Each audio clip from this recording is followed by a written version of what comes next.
El bloque de subasta se sentía más frío de lo que ella había imaginado. No por el aire, el sol de septiembre en Texas siempre quemaba pesado sobre la piel, sino por las miradas. Ojos que no la veían como mujer, sino como cosa. Como una posesión. Como un negocio por cerrar. Clara estaba de pie con las manos entrelazadas, los nudillos blancos contra el azul deslavado de su vestido, el mismo que había usado en el funeral de su esposo un año atrás. $30 por la viuda, ladró el subastador, con voz áspera como alambre de púas. Es fuerte, sabe cocinar, sabe coser y, se detuvo lo suficiente para que todos supieran lo que venía. Aún es joven, pero estéril. La palabra cayó como piedra. El pecho de Clara se apretó. Sintió como la vergüenza le trepaba por el cuello mientras un murmullo recorría al grupo de hombres reunidos. Estéril. Esa sola palabra había arruinado su vida. La familia de su difunto esposo la había echado, sus suegros se la habían escupido en la cara como maldición, y ahora era la etiqueta bajo la cual estaba siendo vendida. No era Clara, la mujer que una vez soñó con enseñar a niños, que tocaba el piano con dedos suaves en su casa de infancia, que amaba las flores silvestres de primavera. No, ahora era solo eso, estéril. La primera oferta fue baja. Demasiado baja. Tan baja que a Clara le dolió más que el hambre. Un hombre de sombrero marrón escupió tabaco y gritó. $10. La gente rió.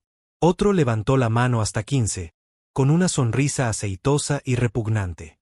Clara trató de no mirarlos. Fijó sus ojos en el horizonte, en esa línea delgada de colinas doradas al sol. Si miraba lo bastante lejos, quizás su alma no se desmoronaría allí. Y fue entonces cuando lo vio. Un ranchero alto, de hombros anchos, con el sombrero echado hacia abajo.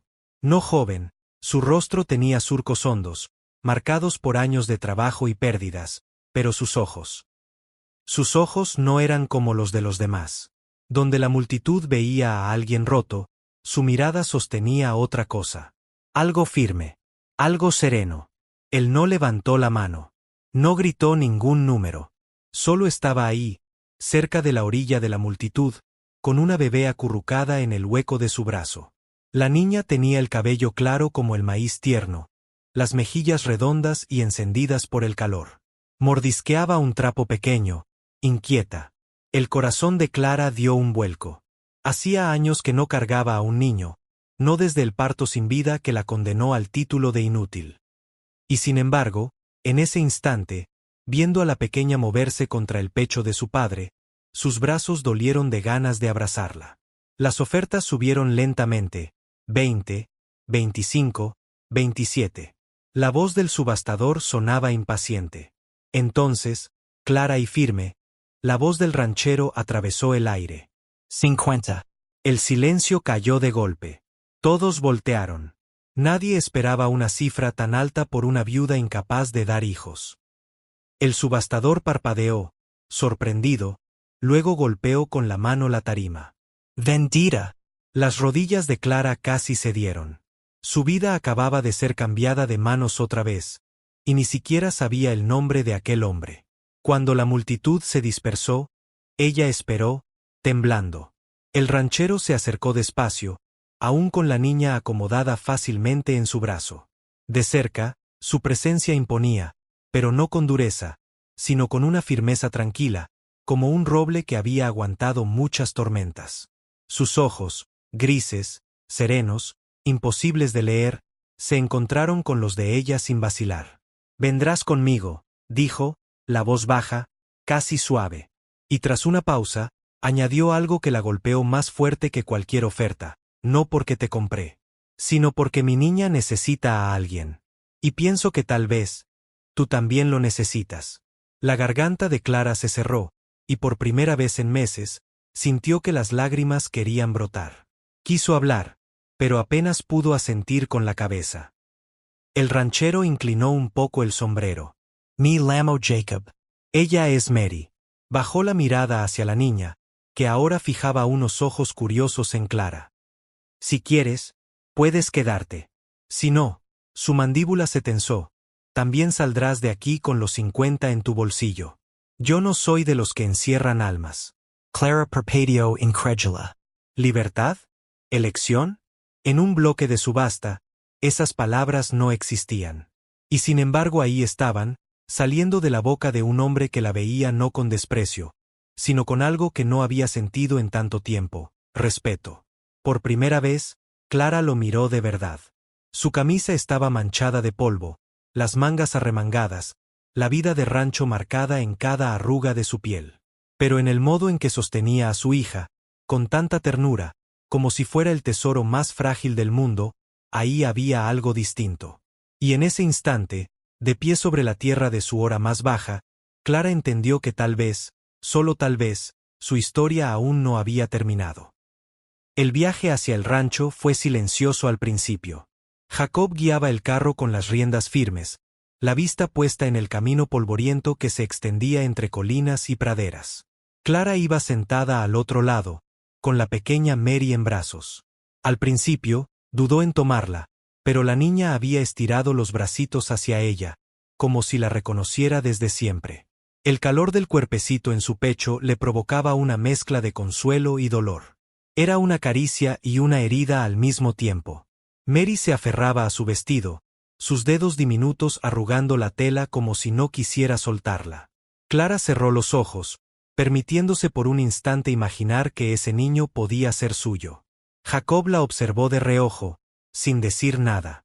Había visto en los ojos de muchas mujeres el vacío de la pérdida, pero en ella había algo distinto, una dulzura silenciosa que parecía resistir a pesar de todo. «No tienes que temer aquí», dijo de pronto, con voz baja. «No pienso usarte ni obligarte. Solo necesito a alguien que cuide a Mary mientras trabajo». Clara asintió despacio. La gratitud y la desconfianza peleaban en su interior. Después de lo que había vivido, le costaba creer en la bondad de un hombre. El rancho apareció al caer la tarde, una casa de madera fuerte, con un porche amplio y corrales que se extendían hacia el horizonte. Había caballos que relinchaban al sentir el carro, y unas cuantas gallinas que corrían libres cerca del granero. No era un lugar rico, pero había algo en el que hablaba de trabajo honesto y manos que no se rendían. Al bajar, Clara dudó en sus movimientos, como si cada paso pudiera romper el acuerdo invisible que la mantenía ahí. Jacob le abrió la puerta de la casa sin palabras. El interior olía a leña, a pan viejo y a vida sencilla.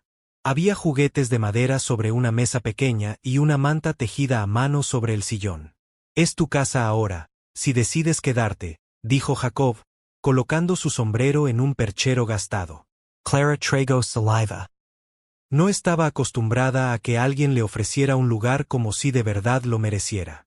Esa noche, mientras Mary dormía en una cuna junto a la cama grande de Jacob, Clara se sentó junto a la ventana, mirando el cielo tachonado de estrellas. El silencio del campo era profundo, casi sagrado. Y por primera vez en mucho tiempo, no sintió miedo de despertar al día siguiente. Los días empezaron a tomar forma. Clara cocinaba pan y sopas sencillas, lavaba la ropa, cuidaba la casa. Pero lo más importante era Mary. La niña se pegaba a ella como si hubiera estado esperando sus brazos desde siempre. Clara le cantaba canciones que recordaba de su infancia, la cargaba al huerto, le mostraba flores silvestres y le enseñaba a decir sus primeras palabras. Al principio, Jacob mantenía su distancia. Pasaba las horas en el campo, trabajando con el ganado o reparando cercas. Pero cada vez que regresaba, encontraba a Mary riendo con Clara, su risa clara llenando la casa. Y algo en su pecho se aflojaba. Una tarde, mientras Clara lavaba ropa en el patio, Jacob se acercó. El sol caía en tonos dorados sobre su sombrero. «He visto cómo la mira», dijo él, con voz pausada. «Como si fuera suya». Clara bajó la vista, las mejillas ardiéndole. «Es que siento como si hubiera estado esperando por ella toda mi vida», susurró. Jacob la observó un largo momento. Luego asintió, sin decir más, pero con una leve suavidad en los ojos que no había mostrado antes. La vida en el rancho no era fácil. Había días de tormenta, de animales enfermos, de cansancio y tierra dura. Pero también había pequeñas cosas. Mary dando sus primeros pasos agarrada de la falda de Clara, la risa inesperada en medio del trabajo, la calma de las noches bajo un cielo infinito. Y poco a poco, Clara comenzó a sentir algo que había perdido hacía mucho: pertenencia. No como sirvienta, no como viuda estéril, sino como mujer, como alguien que volvía a tener un lugar en el mundo. Pero esa calma estaba a punto de ser puesta a prueba. Un domingo, en el pueblo, mientras Jacob compraba provisiones y Clara paseaba con Mary en brazos, una voz venenosa se alzó entre la gente. «Mírala», dijo una mujer mayor, con desdén.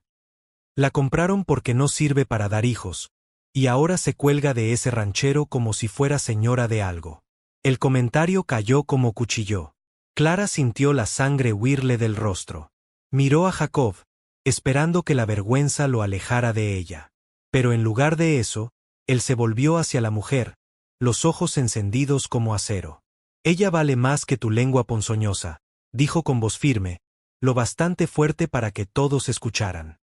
«Y mientras yo respire, nadie la va a llamar menos de lo que es». El pueblo quedó en silencio. Clara sintió que las lágrimas le nublaban la vista. No porque la defendiera con palabras duras, sino porque por primera vez alguien la había visto como algo más que una carga. La lluvia había cesado al amanecer, pero la estación aún olía a humedad y tristeza. Amelia despertó en la casa del ranchero con la sensación de no pertenecer allí, aunque la calidez de las mantas y el aroma a pan recién horneado le ofrecían un refugio inesperado. Había pasado la noche en una mezcla de desvelo y sobresalto, repasando en su mente la humillación de ser abandonada en aquel andén, vestida de novia, frente a desconocidos que no tuvieron el corazón de acercarse, excepto aquel niño y su padre. Se levantó despacio, sintiendo la ropa prestada que la señora Clara, la esposa del ranchero, le había dado para dormir. Una simple bata de algodón, limpia y perfumada, que contrastaba con el peso de su vestido arrugado y empapado que descansaba, colgado, junto al fogón para secarse. Al verse sin el traje blanco, por primera vez en meses respiró con cierta libertad, como si hubiera dejado atrás parte del engaño y la vergüenza que la perseguían. En la mesa ya estaba servida la primera comida del día: huevos con frijoles, pan caliente y café. Clara, de cabellos recogidos y mirada serena, la invitó a sentarse. «Come, y ya, lo necesitas. El cuerpo y el alma se curan más rápido con alimento». Amelia se ruborizó, bajando la mirada, agradecida y a la vez avergonzada de ocupar un lugar en aquella familia que no conocía. El niño, Tomás, la observaba con una mezcla de inocencia y orgullo. Todavía no comprendía del todo lo que significaba traer a casa a una mujer extraña, pero su intuición infantil le decía que había hecho lo correcto. Entre bocados, soltó sin pensarlo: «Mamá, ella ya se va a quedar aquí para siempre». La palabra mamá se clavó como un rayo en el pecho de Amelia. El silencio llenó la cocina. Clara y su esposo intercambiaron miradas, y por un momento Amelia no supo si reír o llorar. «Tomás», dijo Clara, con ternura pero también firmeza, «Amelia es nuestra invitada. Ella decidirá qué hacer con su vida cuando esté lista». El pequeño agachó la cabeza, pero no dejó de sonreírle a Amelia, como si supiera un secreto que nadie más entendía. Durante los días siguientes, Amelia permaneció en el rancho. Ayudaba en lo que podía, lavaba ropa, recogía agua del pozo, y de vez en cuando cuidaba a los animales junto a Tomás. El campo tenía una forma particular de sanar, con su aire fresco y su silencio profundo. Sin embargo, por las noches, cuando se quedaba a solas en la habitación que le habían preparado, los recuerdos regresaban con fuerza. La promesa rota del hombre que juró amarla, la burla de la gente en la estación, la sensación de haber quedado marcada como una mujer no deseada. Una tarde, mientras ayudaba a Clara en la cocina, la señora rompió el silencio con una pregunta directa pero llena de cuidado. «Amelia, ¿qué piensas hacer ahora?» Amelia bajó la cuchara de madera, respiró hondo y, con voz quebrada, confesó: «No lo sé, me siento perdida». Pensaba que tenía una vida por delante, que había encontrado a alguien que me quería. Y de pronto, todo se derrumbó. «No tengo a dónde ir». Clara la miró con una dulzura firme. «A veces Dios nos quita algo para darnos algo mejor. No lo ves ahora, porque el dolor es grande, pero créeme, niña, este no es tu final». Esas palabras se le quedaron grabadas. Unos días después, Amelia acompañó a Tomás al mercado del pueblo. Iban a pie, con un par de cestas.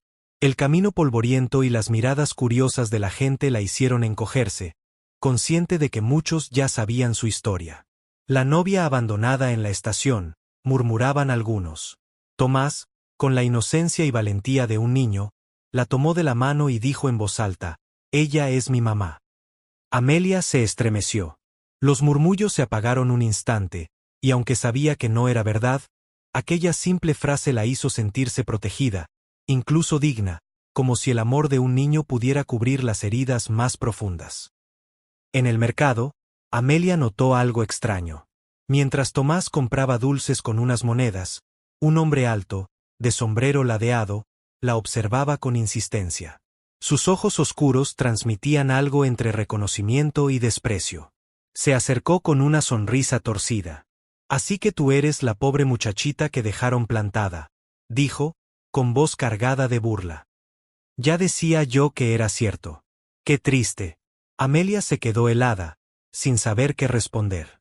Tomás, sin embargo, se adelantó y miró al hombre con valentía. «No hable así de mi mamá». El hombre rió, sorprendido por la osadía del niño, y se marchó sin más. Amelia temblaba, pero el gesto de Tomás le arrancó una lágrima de gratitud. En su corazón, algo empezó a cambiar. Tal vez no era una carga, tal vez aún había alguien en este mundo que la veía con amor y la llamaba suya. De regreso al rancho, no pudo evitar preguntarse si acaso aquel encuentro en la estación no era una desgracia, sino un comienzo. Cada día que pasaba junto a esa familia le enseñaba algo nuevo. Clara le mostraba la fortaleza de la paciencia, el ranchero la seguridad de un hombre que protege sin pedir nada a cambio, y Tomás. Tomás le regalaba una fe que ella creía perdida. Pero el destino aún guardaba pruebas. Una semana después, una carta llegó al rancho. Venía otra oportunidad. Decía que la esperaba en la ciudad, que aún podían casarse. Amelia sintió que el suelo se movía bajo sus pies. Parte de ella quería romper la carta en 1000 pedazos. Otra parte temía estar cometiendo un error si la ignoraba. Clara, al verla tan confundida, le dijo con calma: «No tienes que decidir hoy.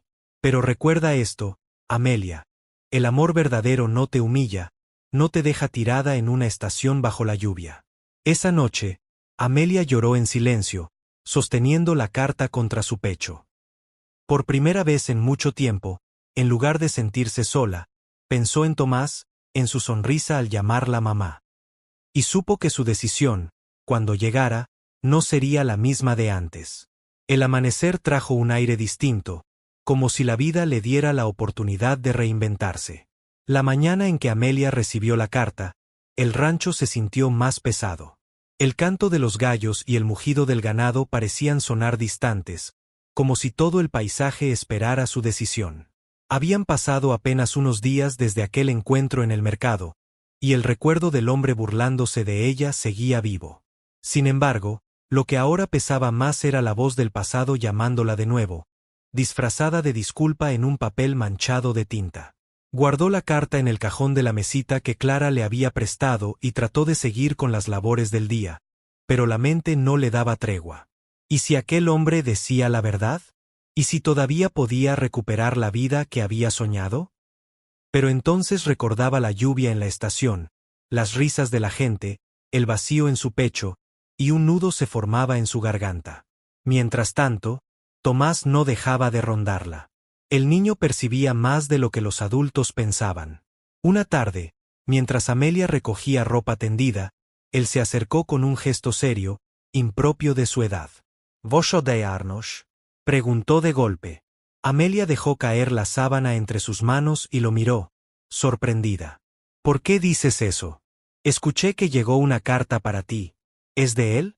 Sus ojos brillaban de un miedo inocente. Amelia se agachó y lo abrazó fuerte. «No sé qué voy a hacer, Tomás. Pero escucha, cariño, aunque me fuera, tú siempre estarías en mi corazón». El niño se soltó del abrazo con lágrimas en los ojos. «Tú ya eres mi mamá. No quiero que nadie más venga por ti». Las palabras la atravesaron como un rayo de verdad.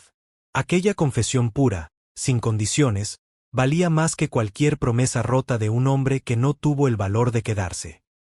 Amelia lo estrechó de nuevo, sin responder, porque su corazón estaba hecho un torbellino. Esa misma semana, el destino decidió que la carta no bastaba.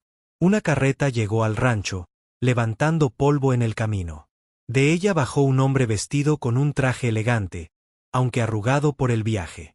Amelia lo reconoció al instante. Era él, el mismo que la había abandonado. Su rostro, en otro tiempo amado, ahora le parecía extraño, como si perteneciera a otra vida. El ranchero salió a recibirlo, con mirada desconfiada. Clara se quedó en el umbral de la casa, atenta. Tomás se escondió detrás de Amelia, apretándole la mano. Amelia, dijo el hombre, con voz cargada de falsa emoción. Vine a buscarte. Todo fue un error. Yo, tuve miedo. Pero ahora estoy aquí. Podemos retomar lo que dejamos. Amelia sintió un escalofrío recorrerle la espalda.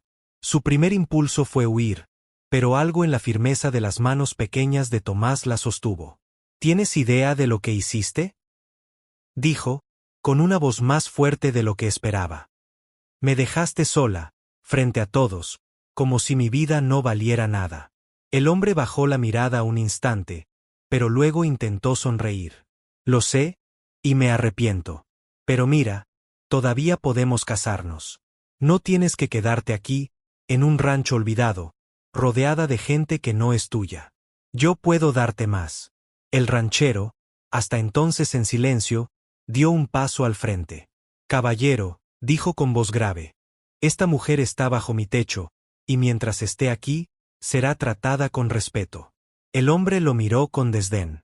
No me hable de respeto, viejo ranchero. Esto es asunto nuestro. Amelia es mía. Siempre lo fue. Amelia sintió que algo dentro de ella despertaba, una fuerza que desconocía. No, exclamó. No soy tuya. No lo fui cuando me dejaste tirada en aquella estación, y mucho menos ahora. El silencio se hizo pesado. Tomás, con la inocencia valiente de los niños, rompió la tensión al gritar. Ella es mi mamá.